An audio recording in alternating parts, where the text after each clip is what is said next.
नमस्कार. ठाण्याच्या राजकीय, सामाजिक आणि सांस्कृतिक घडामोडींचं वर्तमान चित्र दाखवणाऱ्या ठाणे वर्तमानमध्ये मी नितीन बोरसे आपलं पुन्हा एकदा हार्दिक स्वागत करतो. सादर करीत आहोत आजच्या ठळक बातम्या. ख्यातनाम अभिनेते श्री अशोक सराफ यांना पद्मश्री पुरस्काराने सन्मानित करण्यात आलं आहे. काल दिल्लीमध्ये एका शानदार समारंभामध्ये अशोक सराफ यांना या पुरस्काराने सन्मानित करण्यात आलं. त्याचप्रमाणे अक्षर सुलेखनकार श्री अच्युत पालव यांचा देखील पद्मश्री पुरस्काराने सन्मान करण्यात आला आहे. राष्ट्रपती द्रौपदी मुर्मू यांच्या हस्ते पद्म पुरस्काराने अशोक सराफ आणि अच्युत पालव यांना सन्मानित करण्यात आलं आहे. अशोक सराफ यांची मराठी चित्रपटातील अभिनयाची कारकीर्द जवळपास गेल्या 50 वर्षांची आहे. गेल्या 50 वर्षांच्या कालावधीमध्ये असंख्य चित्रपटांमध्ये त्यांनी काम केलं आहे. केवळ मराठी भाषेतूनच नव्हे तर अशोक सराफ यांनी हिंदी आणि इतर भाषिक चित्रपटात देखील काम केलं. आपल्या सहज सुंदर अभिनयामुळे मराठी चित्रपटसृष्टीमध्ये त्यांनी एक छत्री अंमल निर्माण केला. अशोक मामा चित्रपटात आहेत म्हणजे चित्रपट हमखास यशस्वी होणार अशी निर्मात्यांना खात्री असते. प्रत्येक चित्रपट रसिकाला अशोक सराफ हा आपल्या घरातले अभिनेते वाटतात आणि त्यामुळेच गेल्या 50 वर्षांची त्यांची कारकीर्द फुलली बहरली. याच कालावधीमध्ये अशोक सराफ यांनी विविध क्षेत्रामध्ये आपली मुक्त मुसाफिरी केली. मराठी नाट्यसृष्टीमध्ये देखील त्यांनी स्वतःचा अभिनयाचा ठसा उमटवला. अशोक सराफ यांच्यासह अच्युत पालव यांना देखील पद्म पुरस्काराने गौरवण्यात आलं आहे. अक्षर सुलेखनकार म्हणून श्री अच्युत पालव यांनी स्वतःचा नावलौकिक निर्माण केला. एका वेगळ्याच क्षेत्रामध्ये स्वतःची कारकीर्द घडवली आणि या क्षेत्राला अक्षरशः घराघरापर्यंत श्री अच्युत पालव यांनी पोहोचवलं आणि त्यामुळेच अक्षर सुलेखन क्षेत्रासाठी श्री अच्युत पालव यांना काल राष्ट्रपती द्रौपदी मुर्मूजी यांच्या हस्ते सन्मान करण्यात आला. ऐन पावसाळा सुरू झालेला असताना ठाणे रेल्वे स्थानकाच्या फलाट क्रमांक 5 वरचे पत्रेच चक्क गायब झाले आहेत आणि हे पत्रे गायब झाल्यामुळे या ठिकाणी प्रवाशांना अक्षरशः पावसाच्या कालावधीमध्ये भिजत जावं लागत आहे. गेल्या काही दिवसांपासून सातत्याने या संदर्भात रेल्वे प्रशासनाकडे पाठपुरावा करूनही रेल्वे प्रशासनाकडून आत्तापर्यंत हे काम पूर्ण झालेलं नाही. या संदर्भात आज मनसे ठाणे अध्यक्ष श्री अविनाश जाधव यांच्या नेतृत्वाखाली आंदोलन करण्यात आलं. बरोबर याच ठिकाणी महिलांचा डबा येतो आणि अशा वेळेस जर पाऊस सुरू असेल तर महिला छत्र्या देखील उघडू शकत नाहीत, कारण छत्री उघडली तर इतर नागरिक भिजण्याचा यामुळे संभव असतो. त्यामुळे प्रवाशांमध्येच भांडणं लागतात. या संदर्भात रेल्वे प्रशासनाने अद्यापर्यंत कारवाई का केली नाही? या ठिकाणचे पत्रे पावसाळा सुरू झाला तरी अद्यापर्यंत का लागले नाही? अशा प्रकारचा सवाल या निमित्ताने ठाणे मनसे अध्यक्ष श्री अविनाश जाधव यांनी केला आहे. 4 दिवसात हे पत्रे लागले नाही तर मनसे स्टाईलने आंदोलन करू असा इशारा देखील यावेळेस श्री अविनाश जाधव यांनी दिला आहे. 2 दिवसापूर्वी माझ्या फेसबुकला एका महिलेने कमेंट केली होती की प्रचंड पाऊस आहे आणि प्लॅटफॉर्म नंबर 5ला ज्या वेळेला ट्रेन पकडतो किंवा ट्रेनमधनं उतरतो त्यावेळेला वरती शेडत नाहीये आणि त्यामुळे महिलांना भिजत घरी भिजावं लागतं. ट्रेन छत्री उघडू शकत नाही कारण प्रचंड गर्दी असते आणि छत्री उघडली तर भांडणं होतात. म्हणून आम्ही काल पाहणी दौरा केला तर आम्हाला निदर्शनात आलं. आज तुम्हाला यासाठीच बोलवलंय की जर पावसाळा समोर आलेला आहे, पाऊस सुरू झालेला आहे आणि जर ठाणा स्टेशनचा महत्वाचं स्टेशन आहे तिथे जवळजवळ तुम्ही जर बघाल तर जवळजवळ 300-400 मीटर इकडे आणि इकडे कुठल्याही प्रकारची शेड नाही. 5 नंबर स्टेशन प्लॅटफॉर्म हा अतिशय महत्वाचा प्लॅटफॉर्म आहे आणि त्या प्लॅटफॉर्मवर अनेक महत्वाच्या ट्रेन थांबतात आणि अशा ठिकाणी जर ही परिस्थिती असेल तर मला असं वाटतं की हे दुर्भाग्यपूर्ण आहे. अधिकाऱ्यांनी याच्याकडे लक्ष दिलं पाहिजे. याचीच परिस्थिती नाहीये. तुम्ही प्लॅटफॉर्म नंबर 1ला जा, 2ला जा, वरचे सगळे पत्रे तुटलेले आहेत आणि पाणी धबाधबा पाणी खाली गळतंय, लोक भिजतायत, पण ना इलाजाने कोणाकडे जाऊन तक्रार करावी हीच लोकांना माहित नाहीये. अनेक लोकांनी प्रशासनाकडे तक्रार केली परंतु त्याचे कुठल्याही प्रकारचा रिझल्ट आलेला नाही. तुम्ही जर इथनं पुढे गेलात तर एका ठिकाणी तर अशी परिस्थिती आहे की 2 पत्रे एका तारेने बांधलेत. उद्या जर मोठं वादळ आलं आणि ते जर पत्रे उडून गेले तर मला असं वाटतं की खूप मोठा अपघात ठाणा स्टेशनला होऊ शकतो. एखाद्या चालू ट्रेनवर ते पत्रे गेले तर तुम्ही काय करणार आहात? स्टेशन म्हणजे ह्याला तर हेरिटेजचा दर्जा दिला पाहिजे तुम्ही लोकांनी. हेरिटेजच्या दरवाज्यावर उत्तमातलं उत्तम जगभरातून लोक हे स्टेशन पाहायला यावं असं स्टेशन बनावं. आता आम्हीच थकलो, ठाणेकर म्हणूनच थकलेलो आहे. स्टेशनला यायला भीती वाटते. कसलं जगभरातल्या लोकांसाठी तुम्ही एक उदाहरण निर्माण करणार आहे त्या सगळ्या गोष्टीचं? 4 दिवसांनी आम्ही बघू काय करायचं. 2 वर्षापूर्वी ह्याचं एक्सटेन्शन झालेलं होतं. 2 वर्ष झाली अजून पत्र नाही. मी पुन्हा तेच सांगतो की झोपलेलं प्रशासन आहे आणि त्या प्रशासनाला धडा शिकवायची वेळ आलेली आहे. 4 दिवसात मी तेच सांगतो, 4 दिवसात जर झालं नाही तर महाराष्ट्र नवनिर्माण सेना जे अधिकारी जिथे बसतात त्याच्यावरचं चप्पल काढून घेऊन जाते. सर्व नागरिकांना आवाहन करण्यात येत आहे की सध्या डासांमार्फत पसरणाऱ्या डेंग्यू या आजाराचा प्रसार रोखण्यासाठी प्रत्येकाने पुढीलप्रमाणे कार्यवाही करावी. डेंग्यू आजार एडिस इजिप्ती हा डास चावल्याने होतो.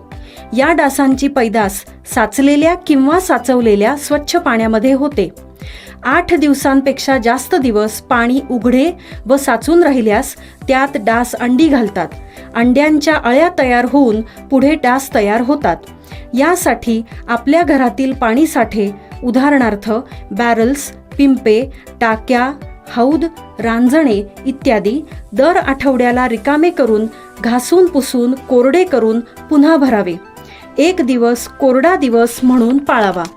पाणी साठ्यांना घट्ट झाकणे बसवावीत किंवा जुनी साडी, चादर, धोतर यांनी बांधून झाकून ठेवावीत, म्हणजे डास त्यात जाऊन अंडी घालणार नाहीत. घराच्या गच्चीवर, आजूबाजूला, अंगणात कोठेही पाणी साचू देऊ नये. भंगार सामान उघड्यावर टाकू नये. उदाहरणार्थ टायर्स, प्लास्टिक सामान, कुंड्या, टाकाऊ वस्तू इत्यादी. अशा सामानात पावसाचे पाणी साठून त्यात डेंग्यूच्या डासांची पैदास होते. घरातील कूलर्स, फ्रीजच्या पाठीमागील ट्रे हे देखील वेळोवेळी कोरडे करावेत. लक्षात ठेवा, नुसत्या फवारणीने डास घनता कमी होत नाही, तर त्यासाठी डास पैदास ठिकाणे नष्ट करणे ही आपल्या सर्वांची जबाबदारी आहे. कोणताही ताप अंगावर न काढता जवळच्या शासकीय रुग्णालयात मोफत औषधोपचार घ्या. अशा प्रकारे नागरिकांनी सहकार्य केल्यास डेंग्यूचा प्रसार रोखणे सहज शक्य आहे. C.P. Goenka International School, nurturing talent at young age for scholastics, sports and performing arts in global perspective. Proud to have world toppers and country toppers in 10th standard Cambridge examinations. Ranked the best emerging school by the Times of India for personality over percentage. C.P. Goenka is the intelligent choice. राज्य परिवहन महामंडळाच्या बसमधून प्रवास करणाऱ्या सर्वसामान्य प्रवाशांच्या सुरक्षिततेला सर्वोच्च प्राधान्य आहे. त्यासाठी AI तंत्रज्ञानावर आधारित सुरक्षा प्रणाली स्मार्ट बसेसमध्ये लावण्यात येणार असल्याने या नवीन बसेस प्रवासासाठी अधिक सुरक्षित असतील, असा विश्वास उपमुख्यमंत्री एकनाथ शिंदे यांनी आज व्यक्त केला. ST महामंडळाच्या ठाणे नागपूर दरम्यान चालवण्यात येणाऱ्या स्मार्ट बसमध्ये बसवण्यात आलेल्या IT सुरक्षा प्रणालीची पाहणी उपमुख्यमंत्र्यांनी आज केली. यावेळेस ते बोलत होते. यावेळेस परिवहन मंत्री प्रताप सरनाईक, STचे अधिकारी उपस्थित होते. उपमुख्यमंत्री एकनाथ शिंदे यांनी सध्या दररोज साधारणपणे 55 लाख प्रवाशांना दळणवळण सेवा देणाऱ्या ST बसमधील प्रवासी अधिकाधिक सुरक्षित झाला पाहिजे या उद्देशाने AI तंत्रज्ञानावर आधारित एकात्मिक सुरक्षा प्रणाली नव्या बसेसमध्ये लावण्यात आली असल्याची माहिती दिली. चालकाच्या बस चालवण्याच्या पद्धतीपासून बसमध्ये बसलेल्या प्रवाशांच्या हालचालीवर देखरेख करणाऱ्या CCTV कॅमेऱ्यासोबतच वायफाय, LED स्क्रीन, GPS प्रणालीसह फोम बेस आग प्रतिबंधक प्रणाली देखील या बसेसमध्ये लावण्यात आली आहे. यामुळे महिलांना सुरक्षितरित्या प्रवास करणं शक्य होणार आहे. चालकाला गाडी चालवणं अधिक सोपं होणार आहे. चालकाने मद्यपान केलं असेल किंवा त्याला झोप लागली असेल तरीही सायरनद्वारे तात्काळ समजता नसल्याची माहिती या निमित्ताने दिली. प्रताप सरनाईक यांनी सातत्याने केलेल्या प्रयत्नांमुळे ही प्रणाली बसवण्यात येत आहे. त्यांनी भविष्यामधील बदलांचा विचार करून एस टीमध्ये आमूलाग्र बदल करण्याचा ध्यास घेतला आहे, असे गौरवोद्गार यावेळेस उपमुख्यमंत्री श्री एकनाथ शिंदे यांनी काढले. परिवहन महामंडळाच्या या स्मार्ट बसमध्ये प्रगत चालक सहाय्यक प्रणाली आणि चालक निरीक्षण कॅमेरे बसवण्यात आले आहेत. तसंच 360 अंशातील सर्व माहिती चालकाला देणारे ब्लाइंड स्पॉट कॅमेरे बसवण्यात आले आहेत. याशिवाय प्रवाशांच्या सुरक्षिततेसाठी बसमध्ये प्रवासी भागात 2 समोर आणि पाठीमागे प्रत्येकी 1 कॅमेरा बसवण्यात आला आहे. देशामध्ये पहिल्यांदा स्मार्ट परिवहन सेवा आज सुरू झाली आहे. याबद्दल मी मंत्री प्रताप सरनाईक यांचं अभिनंदन करतो. मी स्वतः बसमध्ये पाहिलं, त्यामध्ये सगळे सीसी कॅमेरे आहेत. AI चा अंतर्भाव या ठिकाणी करतायत. ड्रायव्हर जर झोपला असेल ते ताबडतोब निदर्शनास येणार. ड्रायव्हर फोनवर बोलत असेल ते निदर्शनास येणार. ड्रायव्हरनी कधी ड्रिंक घेतली असेल तरी सुद्धा ही गाडी ताबडतोब अलार्म वाजवणार आणि या ठिकाणी बिलकुल सुरक्षित सेवा या ठिकाणी मिळणार आहे आणि येणाऱ्या प्रत्येक स्टेशनची माहिती मिळणार आहे. प्रत्येक अपडेट जे आहे या ठिकाणी मिळणार आहे. विशेष करून महिलांसाठी आपल्या लाडक्या बहिणींच्या सुरक्षिततेच्या दृष्टिकोनातून ही पूर्णपणे फुलप्रूफ सुरक्षित बस सेवा आणि स्मार्ट सेवा या ठिकाणी आजपासून सुरू होते. याचा लाभ प्रवाशांना होईल आणि होणारे अपघात टळतील, होणारे दुर्घटना ज्या आहेत त्या टळतील.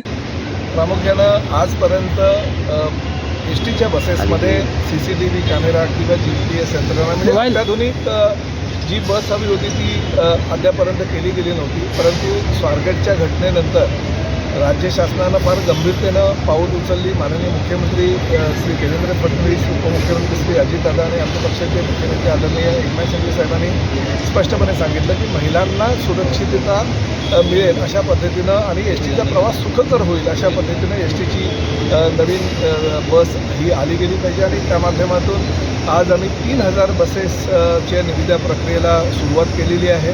आम्ही कंपन्यांना सांगितलं की बसेसमध्ये पूर्णपणे CCTV कॅमेरा आत आणि बाहेर असणं गरजेचं आहे. त्याचबरोबर GPS यंत्रणा असणं गरजेचं आहे. ह्या बस ड्रायव्हरला कधी कधी झोप येते किंवा कधी कधी बस ड्रायव्हर हा दारू पिऊन गाडी चालवायला बसलेला सुद्धा निदर्शनास आलेला आहे. तर काही अशा गोष्टी आहे. वायफायच्या सुविधा आहेत त्या एसटी प्रवाशांना बसमध्ये मिळत नाही. या सगळ्या अत्याधुनिक म्हणजे AI तंत्रज्ञानावर आधारित ज्या ज्या सुविधा सर्वसामान्य प्रवाशांना दुसऱ्या खाजगी बसेसमध्ये मिळतात त्या सगळ्या सुविधा ह्या बसेसमध्ये मिळायला हव्या अशा पद्धतीनं आम्ही ती रचना करतोय. आमच्याकडे आता अंदाजे जवळजवळ 15,000च्या आसपास बसेस स्वतःच्या आहेत. ठाणे महानगरपालिकेच्या वतीने स्वातंत्र्यवीर विनायक दामोदर सावरकर यांच्या जयंतीच्या निमित्ताने महापालिका मुख्यालयातील कैलासवासी नरेंद्र बल्लाळ सभागृह येथे स्वातंत्र्यवीर सावरकर यांच्या प्रतिमेला पुष्पहार अर्पण करून अभिवादन करण्यात आलं. यावेळेस अतिरिक्त आयुक्त प्रशांत रोडे, उपायुक्त उमेश बिरारी, माहिती आणि जनसंपर्क अधिकारी रवींद्र मांजरेकर यांच्यासह महापालिका अधिकारी कर्मचारी उपस्थित होते. शिवसेना खासदार नरेश म्हस्के यांची लोकसभा अध्यक्ष ओम बिर्ला यांनी प्रेस काउन्सिल ऑफ इंडियामध्ये सदस्य म्हणून नियुक्ती केली आहे. खासदार नरेश म्हस्के यांच्या नियुक्तीने ठाण्याच्या शिरपेचात आणखी एक मानाचा तुरा रोवला गेला आहे. प्रेस काउन्सिल ऑफ इंडियाच्या 3 सदस्यांच्या नावांची घोषणा मंगळवारी रात्री उशिरा लोकसभा अध्यक्ष ओम बिर्ला यांनी केली. खासदार नरेश म्हस्के यांच्यासह कालीचरण मुंडा, संबित पात्रा यांची देखील नियुक्ती करण्यात आली आहे. प्रेस काउन्सिल ऑफ इंडिया ही संस्था देशातील पत्रकारितेच्या नैतिक मूल्यांचं संरक्षण करणारी, प्रसारमाध्यमांवर देखरेख ठेवणारी आणि पत्रकारांना योग्य मार्गदर्शन करणारी एक महत्त्वाची संवैधानिक संस्था म्हणून कार्यरत आहे. नरेश म्हस्के यांच्यासारख्या अभ्यासू नेतृत्वाची आणि वक्तृत्व असलेल्या नेत्याची या परिषदेवर नियुक्ती झाल्याने लोकशाहीच्या 4थ्या स्तंभाला निश्चित बळ मिळेल असा विश्वास शिवसेना गटनेते खासदार डॉक्टर श्रीकांत शिंदे यांनी केला आहे. नुकताच नरेश म्हस्के यांना संसद रत्न पुरस्कार जाहीर झाला होता. तर मंडळी, या होत्या आजच्या ठळक बातम्या. ठाणे वर्तमानमधून आम्ही ठाण्याच्या राजकीय, सामाजिक आणि सांस्कृतिक घडामोडींचं वर्तमान चित्र दाखवायचा प्रयत्न करतोय. अर्थातच आपल्या सहकार्याची गरज आहे. त्यासाठी आमचा संपर्क क्रमांक आहे 9820939420. तर मग पुन्हा भेटू उद्या याच वेळी याच ठिकाणी ठाणे वर्तमानमध्ये. तोपर्यंत धन्यवाद. जय हिंद, जय महाराष्ट्र.